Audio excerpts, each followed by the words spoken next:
En Eure-et-Loire. Merci beaucoup, docteur. Retrouvez Julie Poirier, qu'on n'a pas très envie de contrarier ce matin. Bonjour Julie. Alors Julie, qu'est-ce que c'est que cette histoire? Qu'est-ce que vous faites dans un char? On n'est pas le 14 juillet. Allez-y Christian.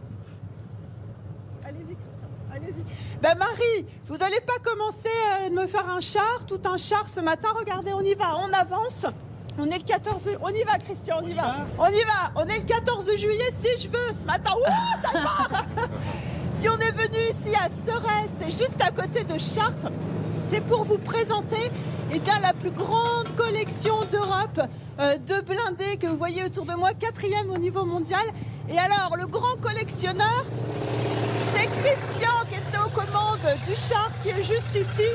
Une collection qu'il a commencée il y a plus de 30 ans. Et nous, ce matin, vous voyez, on est dans un char américain. C'est un Sherman.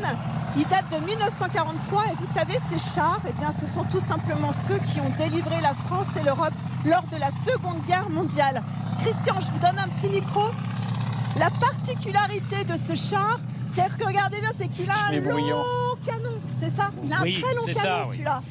En fait, ce canon de 76 a été produit à peu près après le débarquement pour permettre, écoutez, de descendre, enfin d'attaquer les chars allemands, parce qu'avec les canons de 75, ils n'arrivaient pas à percer les blindages. Alors vous voyez autour de nous, on a d'autres chars qui circulent.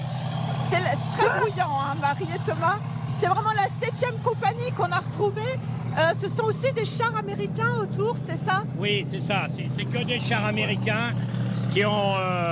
c'est le char mythique de la Deuxième Guerre mondiale, les Sherman, qui ont été produits pour toutes les armées alliées.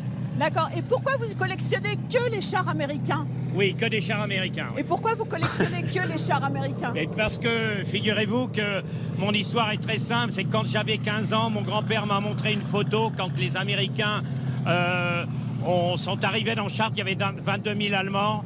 Et mon grand-père a entendu une explosion. Il est sorti de chez lui dans le centre de Chartres.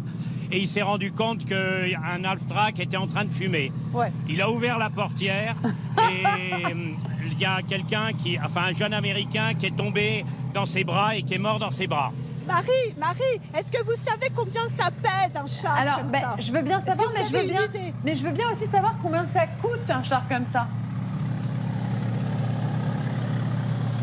Oh là là, alors, je vous entends pas très bien, Marie. Il y a beaucoup de bruit autour de nous. Alors, ça pèse 31 tonnes. Rendez-vous compte, un réservoir de 800 litres.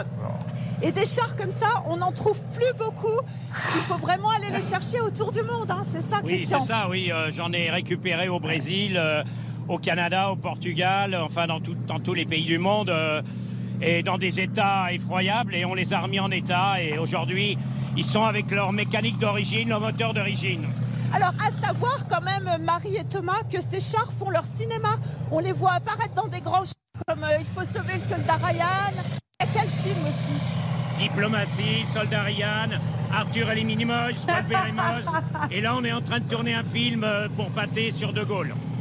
Alors, on me demande combien ça coûte un char comme ça. Combien ça coûte? Un vrai char, ça coûte dans les 500 000 €, mais c'est à restaurer. Ça coûte à peu près 350 à 400 000 €, oui. Et ça, c'est ce qui se vend. Voilà, mais moi, je ne veux pas les vendre, hein, c'est une passion pour moi. Hein. C'est une passion. Il y a 12 chars, Marie, tenez-vous bien, et une quarantaine de... On va repartir, hein, parce qu'il faut qu'on rentre à Paris. On y va. Et une quarantaine de semi-blindés. Ça se conduit pas très facilement. Je vous dis peut-être à demain. C'est parti, je me tiens. On est parti, Christian. Merci, Salut Julie. la compagnie. Allez, chef Chaudard, en route. Il faut un petit peu de place pour collectionner les chars chez soi. Merci beaucoup, Julie Poirier.